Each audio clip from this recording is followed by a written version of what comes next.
ဘောလုံးသမိုင်းတစ်လျှောက်မှာအတန်မာဆုံးကစားသမား9ယောက်အကြောင်းဖြစ်ပါတယ်။နံပါတ်1နေရာကကစားသမားဆိုရင်တော့တကယ်လူသားတင်ကားကြီးတစ်စင်းလိုတိဆောက်ထားတာမို့အဆုံးထိကြည့်ပေးပါဦး။နံပါတ်5ဇာလာတန်အီဘရာဟီမိုဗစ်သူကတော့နီးစနစ်ပိုင်းအလွန်ကောင်းမွန်တဲ့လူကောင်းကြီးတစ်ယောက်ဖြစ်ပါတယ်။ဇာလာတန်ဟာသူ့ရဲ့ခန္ဓာကိုယ်အင်အားကိုလက်နက်တစ်ခုလိုအသုံးချပြီးခန်းစစ်ကစားသမားတွေကိုအသာစီးယူလာတွန်းလှန်တာနဲ့ဖိအားပေးတာတွေကိုအလွယ်တကူလှုပ်ဆောင်နိုင်ခဲ့ပါတယ်။နံပါတ်4ဒီဒီယာဒရော့ပါ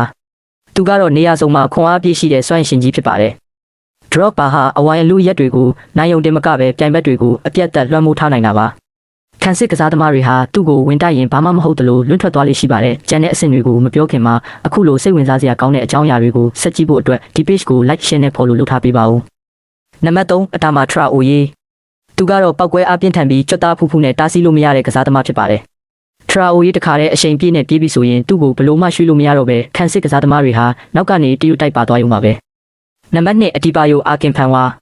သူ့ကိုတော့တရေကောင်းကြီးလို့တင်စားကြပါတယ်စရင်စရာတွေရကမ္ဘာဘောလုံးသမိုင်းမှာတရားဝင်အတန်မာဆုံးကစားသမားတစ်ယောက်ဖြစ်မှတ်တမ်းဝင်ခဲ့တာပါသူ့ရဲ့ရုပ်ပိုင်းဆိုင်ရာတန်မာမှုကတော့မယုံနိုင်စရာကောင်းတော့အောင်ဖြစ်ပြီးဘောလုံးလူတဲ့အခါသူ့ကိုလဲကျအောင်ဘလို့မှလုပ်လို့မရပါဘူးကဲနံပါတ်1နေရာမှာတော့ဘယ်ကစားသမားကအဆင့်တရတင်တယ်လို့တင်ထင်ပါသလဲတင်းရဲ့အဖြေကိုကွန်မန့်မှာရေးပေးခဲ့ကြပါဦး